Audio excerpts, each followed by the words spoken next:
주가 조작에 관여했다. 그것이 처벌받을 사안이다. 이거 전 국민 중에 모르는 사람이 누가 있습니까? 뭐 지금이라도 했다니까 안 한 것보다 낫겠습니다만 납득하기가 어렵습니다. 법이라고 하는 게 모든 사람에게 그리고 언제나 공평해야 되겠지요. 앞으로 계류된 여러 사건들이 있는데 검찰이 법과 원칙에 따라서 일을 할 수도 있는, 개선될 수도 있는 조직이라는 것을 조금이나마 보여주기를 바랍니다. 네, 다른 질문 드리겠습니다.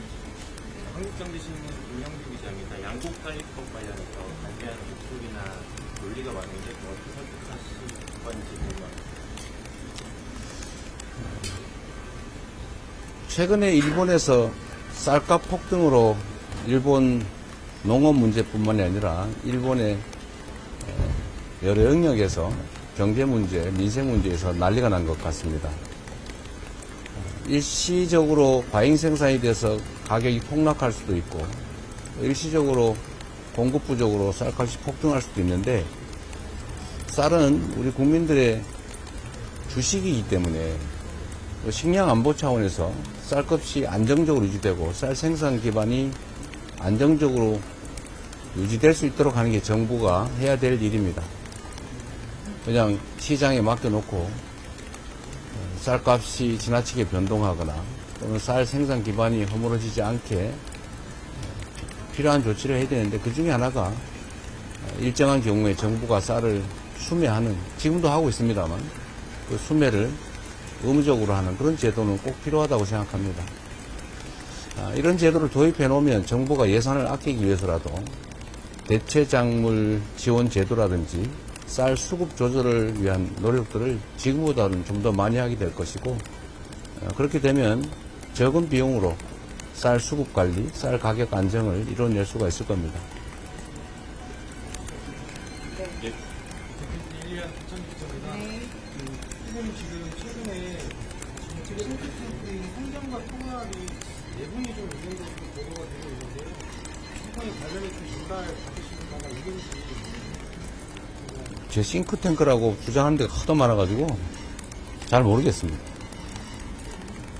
저희 모두 다 방어성하고 있는 것은 두 분 정도가 지금 더 다르고요. 네, 이승재 기자님 먼저. 안녕하세요. 머니투데이 이승주입니다.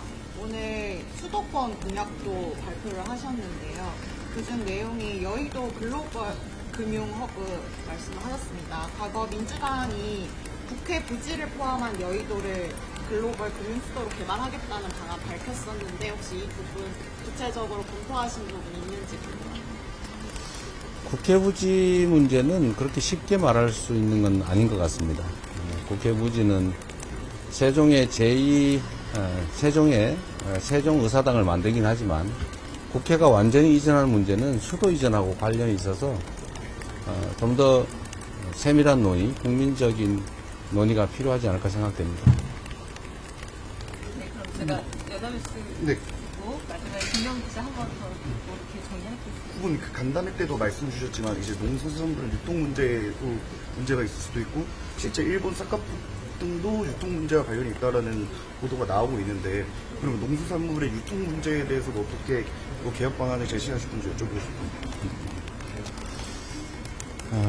아주 구체적이고 세부적인 유통구조 개선 방안을 지금 말씀드리기에는 아직은 뭐 충분히 준비됐다고 하기 어려워서 여기서 더 이상 나가기 어렵겠지만 농산물 유통구조에 심각한 문제가 있다. 쌀 또는 작물들의 현지 생산 가격하고 최종 소비자들의 소비 가격의 격차가 너무 크고 변동이 너무 심한 것은 모두가 인정하고 있습니다. 하여튼 농산품에 대한 유통구조 개선은 정부가 역점을 두고 해야 될 주요 정책 과제라는 생각이 듭니다. 김영 기자 마지막으로 듣고 손이 미시스입니다. 한덕수 대통령 권한대행이 이번 대선을 공정하게 관리해야 할 당사자인데 아직까지 대선 출마 여부에 대해서 답답을 하지 않고 있습니다. 그 부분에 대해서 대통령이 어떤 생각이십니까? 제가 링 위에서 예선전을 치르고 있는데 심판이 자꾸 선수를 뛸 듯 말 듯 해가지고 많이 혼란이 있는 건 사실입니다. 공직자는 공직자의 책무가 뭔가를 언제나 깊이 생각해야 됩니다.